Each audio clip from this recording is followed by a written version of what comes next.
The next provincial election isn't until next May, but Opposition Leader Adrian Dix is getting ready to form the next government. He spoke about his election hopes in his year-end interview with CTV's Stephen Andrew, as well as how an NDP government would handle the sewage treatment issue in Greater Victoria. There's a funding commitment made by the provincial government now to the CRD. I don't think to the regional authorities. I don't think you can, in that case, be overturning that in the future. If people have made a commitment and they're planning on that, that's an important thing. But they've got work to do. I mean, this is clear. Local authorities here have work to do to build public support and understanding of their initiative. So the money that's on the table today will be on the table should you form the next government? Yes. Something that's come up on the talk shows recently, and that is inheritance tax. The NDP considering any form of inheritance tax? No changes. Absolutely. That never will be on the table. No. What about increases to income tax? With respect to personal income tax, I don't think there's very much, if any, room there. Certainly not on the first $150,000 in income.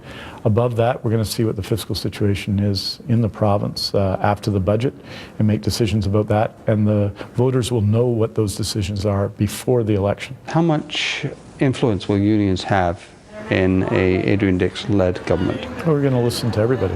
There was a couple of weeks ago when I met with the Mining Association, met with the Council of Forest Industries, and met with the BC Federation of Labour. I think that the problem with the current government is that they only meet with people that they see as their allies and that they don't listen to other people. Your MLAs talk now about being members of the transition team. That would indicate that you're basically ready to take over. Do you have a transition team in place? And this obviously kind of indicates that, you know, for all intents and purposes, you believe you're going to form the next government. It doesn't mean that at all. We've won 3 out of the last 21 elections, Stephen, 3 out of 21.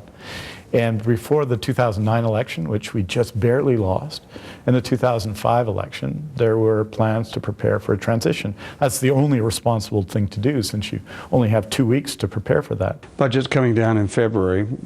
What is the minimum, line in the sand that you would like to see? Right now, you can't watch a television station in BC without seeing the Premier's publicly paid partisan ads on TV. Some of them talk about a balanced budget and balancing the budget in the very time when the government's missed its budget targets by $500 million this year.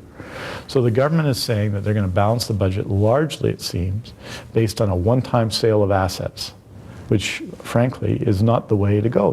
Governments do buy and sell assets, but to sell out assets in 1 year for the Liberal Party's political fortunes is not the way to go. How concerned are you about the Green Party? And there's obviously been, on South Vancouver Island, been some controversy around that with Andrew Weaver and some of the comments that he made recently about being asked by the NDP to step aside. How concerned are you about Weaver and maybe other stark Green candidates splitting the vote?